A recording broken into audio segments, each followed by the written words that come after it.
ಎಲ್ಲರಿಗೂ ನಮಸ್ಕಾರ. ಬೇತಾಳನ ಮತ್ತೊಂದು ಕತೆ. ಎಂದಿನಂತೆ ಈ ತ್ರಿವಿಕ್ರಮ ಮತ್ತೆ ಮರದ ಕಡೆಗೆ ಹೋಗಿ ಆ ಶವವನ್ನು ಮೇಲೆ ಹಾಕ್ಕೊಂಡು ಬರ್ತಾನೆ, ಹೆಗಲ ಮೇಲೆ ಹಾಕ್ಕೊಂಡು. ಆ ಬೇತಾಳ ಮತ್ತೊಂದು ಕಥೆಯನ್ನು ಹೇಳುವುದಕ್ಕೆ ಪ್ರಾರಂಭ ಮಾಡ್ತೈತಿ.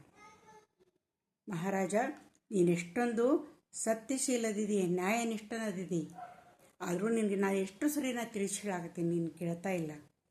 ಇರಲಿ, ಇದು ಇನ್ನೂ ಒಂದು ಕಥೆಯನ್ನು ನಾನು ಹೇಳ್ತೀನಿ, ಕೇಳ್ಕೊಂತ ಸಾಗು ಅಂತಂದು ಹೇಳಿ ಹೇಳ್ತೈತಿ.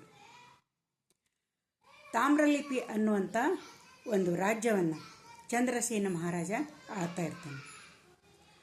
ಅವನು ಒಳ್ಳೆಯ ಪ್ರಜಾವತ್ಸಲನಾಗಿರ್ತಾನೆ, ಶೂರನಾಗಿರ್ತಾನೆ. ಆ ನಂತರ ತನ್ನ ಪ್ರಜೆಗಳನ್ನು ಅತ್ಯಂತ ಪ್ರೀತಿಯಿಂದ ಕಾಪಾಡ್ತಾ ಇರ್ತಾನೆ. ಆ ರಾಜ್ಯದ ಒಂದು ಹಳ್ಳಿಯೊಳಗೆ ಸತ್ವಶೀಲ ಅನ್ನುವಂಥ ಯುವಕ ಇರ್ತಾನೆ. ಬಹಳ ಬಡತನ ಇರ್ತೈತಿ ಮನೆಯೊಳಗೆ. ಆ ಯುವಕನಿಗೆ ಒಂದು ಆಸೆ ಇರ್ತೈತಿ, ಏನಂತಂದ್ರೆ ನಾ ಅರಮನೆಯಲ್ಲಿನ ಒಂದು ಉದ್ಯೋಗವನ್ನು ನಾನು ಗಿಟ್ಟಿಸ್ಕೊಳ್ಬೇಕು. ಅವನ ತಂದೆ ತಾಯಿಗಳು ಹೇಳ್ತಾರಪ್ಪ, ಅಲ್ಲಪ್ಪ ನೀನು ಅಷ್ಟೊಂದು ವಿದ್ಯಾವಂತ ಅಲ್ಲ, ನೀ ಯಾಕೆ ಇಷ್ಟು ಹಠ ಮಾಡ್ತಿ, ಇಲ್ಲೇ ಏನಾದರೂ ಒಂದು ಉದ್ಯೋಗವನ್ನು ಮಾಡು ಅಂಥೇಳಿ. ಇಲ್ಲ ಅಂತ ನಾವು, ಇಲ್ಲ ನಾ ಅರಮನೆಯೊಳಗನ್ನ ಏನಾದರೂ ಒಂದು ಉದ್ಯೋಗವನ್ನು ನಾನು ಮಾಡಬೇಕು ಅಂತಂದು ಹೇಳಿ ಏನು ಮಾಡ್ತಾನಂದ್ರೆ, ತಂದೆ ತಾಯಿ ಹೇಳಿದರೆ ಕೇಳುವುದನ್ನ ಇಲ್ಲ, ಆತ ರಾಜ್ಯಕ್ಕೆ ಬರ್ತಾನೆ, ತಾಮ್ರಲಿಪಿಗೆ ಬರ್ತಾನೆ, ನಗರಕ್ಕೆ ಬಂದು ಆಮೇಲೆ ಬರಬೇಕಾದ್ರೆ ಅವ್ರ ತಾಯಿ ಏನು ಮಾಡಿರ್ತಾ ಅಂದ್ರೆ, ಮನೆಯೊಳಗೆ ಭಾಳ ಬಡತನ ಇರ್ತೈತಿ. ಒಂದಿಷ್ಟು ಹುರಿದ ಕಡಲೆಕಾಳು ಬೀಜಗಳನ್ನು ಆತನಿಗೆ ಕೊಟ್ಟಿರ್ತಾಳೆ, ಹುರಿಗಡಲೆಯನ್ನು ಕೊಟ್ಟಿರ್ತಾಳೆ. ಅದನ್ನು ಸ್ವಲ್ಪ ಗಂಟು ಕಟ್ಕೊಂಡು ಆತ ಬಂದಿರ್ತಾನೆ. ಆತ ಅರಮನೆಗೆ ಬರ್ತಾನೆ. ಅರಮನೆಗೆ ಬಂದ ಕೂಡಲೇ ಇನ್ನು ಸಾದಾ ವೇಷವನ್ನು ನೋಡಿ ಅರಮನೆಯ ಭಟರ ಅವನ ಒಳಗೆ ಬಿಡುವುದೇ ಇಲ್ಲ. ಅವ ಎಷ್ಟು ವಿನಂತಿಯನ್ನು ಮಾಡ್ಕೋತಾನೆ, ನಾ ಮಹಾರಾಜನನ್ನು ಒಂದು ಸಲ ಕಾಣ್ತೇನೆ ಅಂತೇಳಿ. ಅವ್ರು ಬಿಡುವುದನೇ ಇಲ್ಲ. ಭಾಳ ನಿರಾಶೆ ಆಕೈತೆ ಅವ. ಹೆಂಗೆ ನಾ ಮಹಾರಾಜನನ್ನು ಭೇಟಿ ಆಗಬೇಕು ಅಂತ ಹೇಳಿ ವಿಚಾರ ಮಾಡ್ತಾನವ. ಅವಾಗ ಏನಾಗ್ತೈತಿ ಅಂದರೆ, ಒಬ್ಬ ರಾಜಭಟ ಓಡ್ಕೊಂತ ಬರ್ತಾನೆ.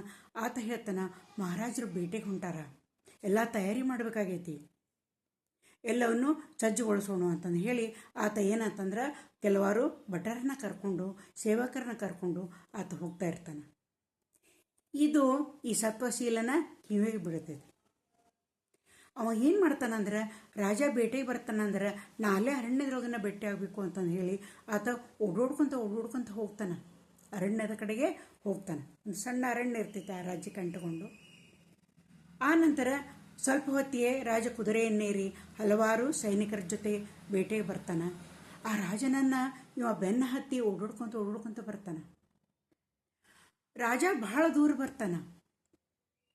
ಬಂದ ಕೂಡ ರಾಜನಿಗೆ ಭಾಳ ದಣವಾಗಿರ್ತೈತಿ, ನೀರಡಿಕೆ ಆಗಿರ್ತೈತಿ, ಭಾಳ ದಣವಾಗಿರ್ತಾನೆ.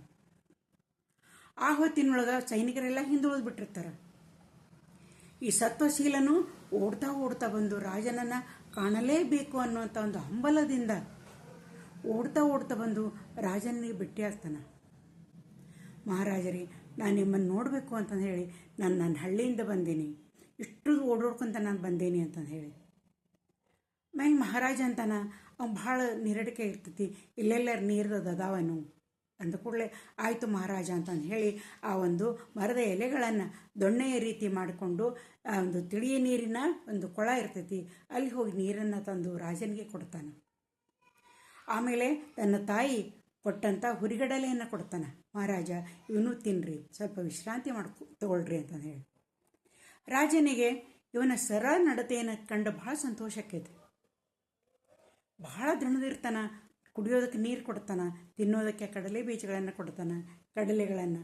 ಹೀಗಾಗಿ ಮಹಾರಾಜ ಹೇಳ್ತಾನೆ, ನೀ ಅದಕ್ಕೆ ನಾನು ನೋಡಬೇಕು ಅಂತಂದು ಹೇಳಿ ಎಷ್ಟು ನೀನು ದಾವಂತದಿಂದ ಬಂದೆಪ್ಪ ಅಂತ ಕೇಳಿದ ಕೂಡಲೇ ಆವಾಗ ಸತ್ವಶೀಲ ಹೇಳ್ತಾನೆ, ನನಗೆ ನಿಮ್ಮ ಅರಮನೆಯೊಳಗೆ ಉದ್ಯೋಗ ಮಾಡಬೇಕು ಅನ್ನುವಂಥ ಆಸೆ ಐತಿ, ಭಾಳ ವರ್ಷದಿಂದ ಐತಿ ನನಗೆ ಆಸೆ, ಅದಕ್ಕಾಗಿ ನಾನು ಬಂದೆ.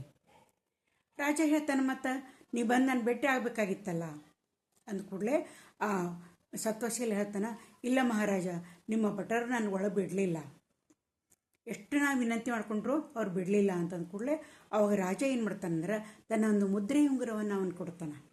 ನಾಳೆ ನೀನು ಬಾಪ ಬಂದು ಈ ಮುದ್ರೆ ಉಂಗುರವನ್ನು ನನ್ನ ಭಟರಿಗೆ ತೋರಿಸು, ಅವರು ನಿನ್ನನ್ನು ಒಳಗೆ ಬಿಡ್ತಾರ ಅಂತಂದು ಹೇಳಿ ಹೇಳ್ತಾನೆ. ಅದರಂತೆ ಸತ್ವಶೀಲ ಮರುದಿನ ಆ ಉಂಗುರವನ್ನು ತೋರಿಸಿದ ಕೂಡಲೇ ಅವ್ರು ಏನು ಮಾಡ್ತಾರಂದ್ರೆ ಅವನು ಮರ್ಯಾದೆಯಾಗಿ ಅವನನ್ನು ರಾಜನ ಕಡೆ ಕರ್ಕೊಂಡು ಹೋಗ್ತಾರೆ. ರಾಜ ಏನು ಮಾಡ್ತಾನಂತಂದ್ರೆ ಅವನಿಗೆ ಒಂದು ಉದ್ಯೋಗವನ್ನು ಕೊಡ್ತಾನೆ ಅರಮನೆಯಲ್ಲಿ. ರಾಜನು ಕೊಟ್ಟಂಥ ಉದ್ಯೋಗವನ್ನು ಭಾಳ ನಿಷ್ಠೆಯಿಂದ ಪ್ರಾಮಾಣಿಕತನದಿಂದ ಸತ್ವಶೀಲದಿಂದ ಮಾಡ್ತಾ ಇರ್ತಾನೆ. ಅವನ ಈ ಗುಣವನ್ನು ನಡವಳಿಕೆಯನ್ನು ನೋಡಿ ರಾಜನಿಗೆ ಅವನ ಮೇಲೆ ಭಾಳ ಒಳ್ಳೆಯ ಅಭಿಪ್ರಾಯ ಇದ್ದದ್ದು ಮೂಡಿರ್ತೈತಿ. ಒಂದು ಸಲ ಏನಾಗ್ತೈತಿ ಅಂದ್ರೆ ರಾಜ ತನ್ನ ಕೆಲವು ಅಧಿಕಾರಿಗಳೊಂದಿಗೆ ಅದರೊಂದಿಗೆ ಸತ್ವಶೀಲನನ್ನು ಕರೆದುಕೊಂಡು ಆ ರಾಜ್ಯಕ್ಕೆ ಅಂಟಿಕೊಂಡು ಸಮುದ್ರ ತೀರ ಇರ್ತೈತಿ. ಆ ಸಮುದ್ರ ತೀರದ ಕಡೆಗೆ ಬರ್ತಾನ. ಬಂದು ಏನು ಮಾತಾಡ್ತಾನಂತಂದ್ರೆ ಈ ನಮ್ಮ ಸುತ್ತಲೂ ಇದು ಸಮುದ್ರದ ತನ್ನ ರಾಜ್ಯದ ಸುತ್ತಲೂ ಅನೇಕ ದ್ವೀಪಗಳು ಅದಾವು ಅಂತೇಳಿ ನಾನು ಕೇಳೇನಿ. ಆ ದ್ವೀಪಗಳನ್ನು ನಾವು ಪತ್ತೆ ಹಚ್ಚಿದ್ವಿ ಅಂತಂದ್ರೆ ನಮ್ಮ ದೇಶದ ಒಂದು ವಹಿವಾಟವನ್ನು ನಾವು ಹೆಚ್ಚಿಗೆ ಮಾಡ್ಕೋಬಹುದು. ಅದಕ್ಕೆ ಆ ದ್ವೀಪವನ್ನು ಪತ್ತೆ ಹಚ್ಚುವಂಥ ಕಾರ್ಯ ನಡೀಬೇಕಾಗೈತಿ ಅಂದ್ಕೊಳ್ಳಿ. ಸತ್ವಶೀಲ ಹೇಳ್ತಾನ, ಅದೇನು ಮಹಾರಾಜರೇ ಏನಾಯಿತು, ನಾವು ಇದನ್ನು ಹಚ್ಚುತ್ತೇವೆ, ಒಂದು ನೌಕೆ ಇದ್ರೆ ಸಾಕು, ನಾವು ದ್ವೀಪವನ್ನು ಪತ್ತೆ ಹಚ್ಚಿಕೊಂಡು ಬರ್ತೀವಿ ಅಂತ ಹೇಳ್ತಾನೆ. ಆವಾಗ ಮಹಾರಾಜ ಹೇಳ್ತಾನೆ, ನೋಡಪ್ಪ ಇದು ಭಾಳ ಕಷ್ಟದ ಕೆಲಸ ಅಂತಂದರೂ ಸತ್ವಶೀಲ ಕೇಳೋದಿಲ್ಲ. ಅವನು ವಿಶ್ವಾಸವನ್ನು ಕಂಡು ಮಹಾರಾಜ ಒಂದು ನಾವೆಯೊಳಗೆ ಒಂದು 4 ಜನ ಸೇವಕರನ್ನು ಮತ್ತು ಸತ್ವಶೀಲನನ್ನು ಕಳಿಸಿಕೊಡ್ತಾನೆ. ಆನಂತರ ಅನೇಕ ದಿನಗಳವರೆಗೆ ಅವರು ಪ್ರಯಾಣವನ್ನು ಮಾಡ್ತಾರೆ.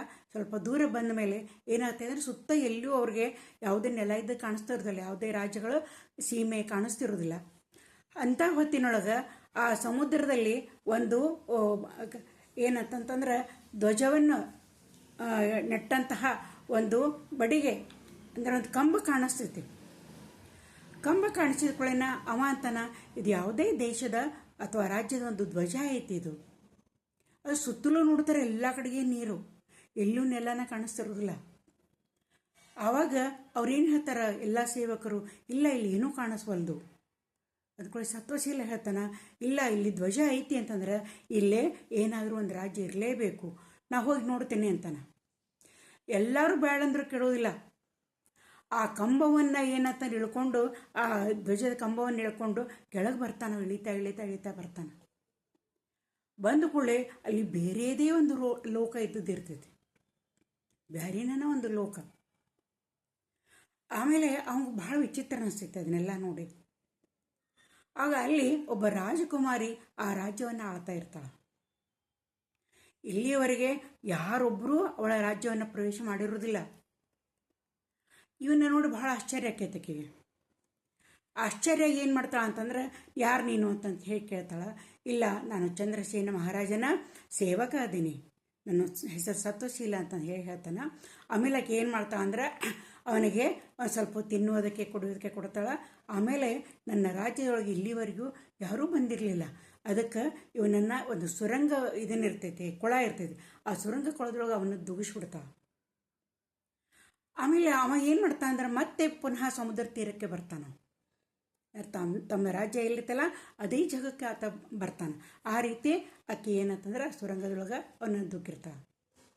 ಇತ್ತ ಕಡೆಗೆ ಈ ನಾಮೆಯಲ್ಲಿದ್ದಂಥ ಅವನ ಸೇವಕರು, ಅವನ ಜೊತೆ ಬಂದಂಥವರು ಎಷ್ಟೋ ಹೊತ್ತು ನೋಡ್ತಾರೆ, ಅವ್ನು ಬರುವುದೇ ಇಲ್ಲ, ನೀರಿನಿಂದ ಮೇಲೆ ಬರುವುದೇ ಇಲ್ಲ. ಆಮೇಲೆ ಈ ಸಂಗತಿಯನ್ನು ರಾಜನಿಗೆ ಹೋಗಿ ಹೇಳ್ತಾರೆ.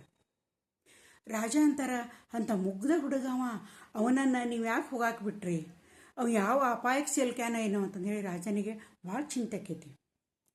ಚಿಂತೆಯಾಗಿ ಅವ ಏನು ಮಾಡ್ತಾನಂದ್ರೆ ಸಮುದ್ರ ದಂಡೆಗೆ ಬರ್ತಾನೆ. ಏನಾಯ್ತು, ಸತ್ವಶೀಲ ಎಲ್ಲಿ ಹೋದ, ಕಾಣಿಸ್ವಲ್ನಲ್ಲ ಅಂತ ಅನ್ನೋದ್ರೊಳಗೆ ಆ ಒಂದು ದಂಡೆಯೊಳಗನ ಸತ್ವಶೀಲ ಏನಂತಂದ್ರೆ ಈಜಿಕೊಂಡು ಸಮುದ್ರದ ದಡಕ್ಕೆ ಬರ್ತಾನೆ.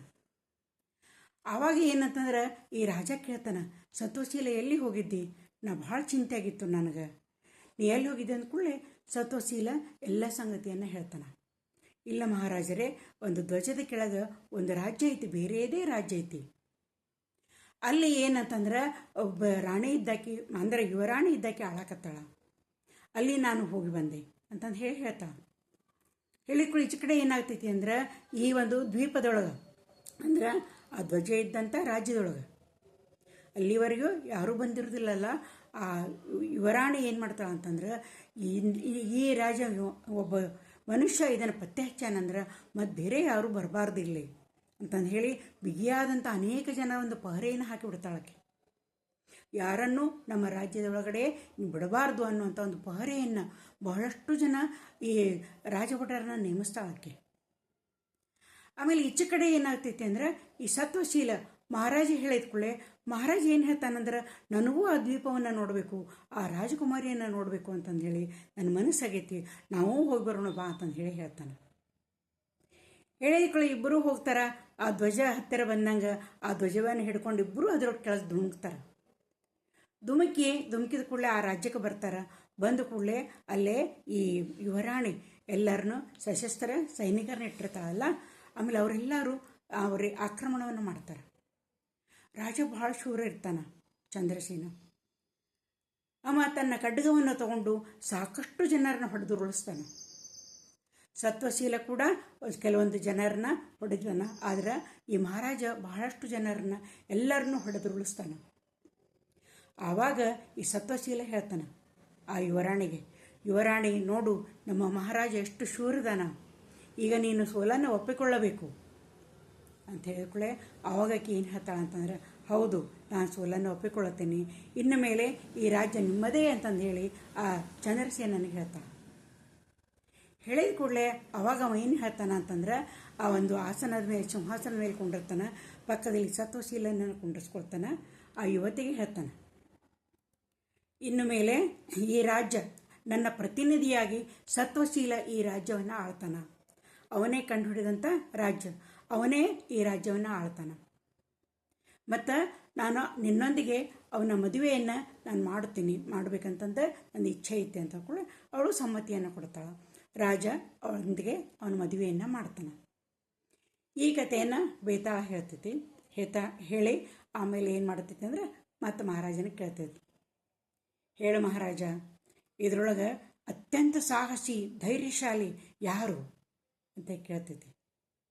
ಸರಿ ಉತ್ತರ ಹೇಳಬೇಕು, ಎಲ್ಲಿಗೆ ನೀನು ತಲೆ ಹೊಡಿತೇನೆ ಅಂತಂದ್ರೆ ಮತ್ತೆ ಶರ್ಟ್ ಆಗ್ತೈತಿ. ಅವಾಗ ಮಹಾರಾಜ ಹೇಳ್ತಾನೆ, ಅತ್ಯಂತ ಧೈರ್ಯಶಾಲಿ ಮತ್ತು ಯಾರು ಈ ಒಂದು ಧೈರ್ಯಶಾಲಿಯಾದಂಥ ಯುವಕ ಅವ ಅಂತಂದ್ರೆ ಸತ್ವಶೀಲ ಅಂತ ಹೇಳ್ತಾನೆ. ಬೇತಾಳ ಯಾಕೆ ಮಹಾರಾಜ ಎಷ್ಟೋ ಜನರನ್ನು ಹೊಡೆದು ಉಳಿಸ್ದ, ನೀ ಯಾಕೆ ಸತ್ವಶೀಲನೇ ಅತ್ಯಂತ ಸಾಹಸಿ ಅಂತಂದು ಹೇಳ್ತಿದ್ದೆ ಅಂತಂದು ಕೂಡಲೇ ಮಹಾರಾಜ ಹೇಳ್ತಾನೆ, ಮಹಾರಾಜ ರಾಜ ಇದ್ದವ ಶೂರ ಇದ್ನ, ಆದರೆ ಸತ್ವಶೀಲ ಒಬ್ಬ ಸಾಮಾನ್ಯ ಮನುಷ್ಯ ಇದ್ದ. ಅವ ಏನು ಮಾಡಿದ್ದ ಅಂದ್ರೆ ಒಂದು ಅಜ್ಞಾತ ಸ್ಥಳಕ್ಕೆ ಹೋಗಿ ಅವ ಅಂತಂದ್ರೆ ಧುಮುಕಿದ. ಅಲ್ಲಿ ಏನು ಅವನ ಬಗ್ಗೆ ಏನೂ ಮಾಹಿತಿ ಇರಲಿಲ್ಲ. ಆ ಅಜ್ಞಾತ ಸ್ಥಳಕ್ಕೆ ಹೋಗಿ ಅಲ್ಲಿ ಏನೈತಿ ಏನು ಅನ್ನೋದನ್ನು ಎಲ್ಲನೂ ನೋಡಿಕೊಂಡು ಬಂದ. ಆ ಒಂದು ಸಾಹಸ ಪ್ರವೃತ್ತಿ ಧೈರ್ಯ ಇದ್ದದ್ದು ಸತ್ವಶೀಲನಲ್ಲಿ ಇದ್ದದ್ದು ಅತಿ ಹೆಚ್ಚಿನದು. ಮಹಾರಾಜ ಧೈರ್ಯಶಾಲಿಯಾಗಿಯೇ ಇರ್ತಾನೆ, ಆದರೆ ಸತ್ವಶೀಲ ಒಬ್ಬ ಸಾಮಾನ್ಯ ಮನುಷ್ಯ. ಇಂಥ ಒಂದು ಸಾಹಸಕ್ಕೆ ಕೈ ಹಾಕದ ಅಂತಂದ್ರೆ ಇವರಿಬ್ಬರಲ್ಲಿ ಅತ್ಯಂತ ಧೈರ್ಯಶಾಲಿ ಮತ್ತು ಸಾಹಸಿಮಯಿಯಾದಂಥವ ಸತ್ವಶೀಲ ಅಂತಂದು ಹೇಳಿ ಬೇತಾಳ ಹೇಳ್ತೈತಿ. ಮಹಾರಾಜ ಹೇಳ್ತಾನೆ, ಆ ಬೇತಾಳ, ಹೌದು ಮಹಾರಾಜ, ಸರಿಯಾದಂಥ ಉತ್ತರವನ್ನು ಹೇಳದಿ, ಆದರೆ ಆತು ಮತ್ತೆ ನೀ ಮಾತಾಡಿದೆ ಅಂತಂದ್ರೆ ಮತ್ತೆ ಹೋಗ್ಬಿಡ್ತೈತಿ. ಮಹಾರಾಜ ಇದ್ದವ ಮತ್ತೆ ಅದರ ಬೆನ್ನನ್ನು ಹತ್ತತಾನ.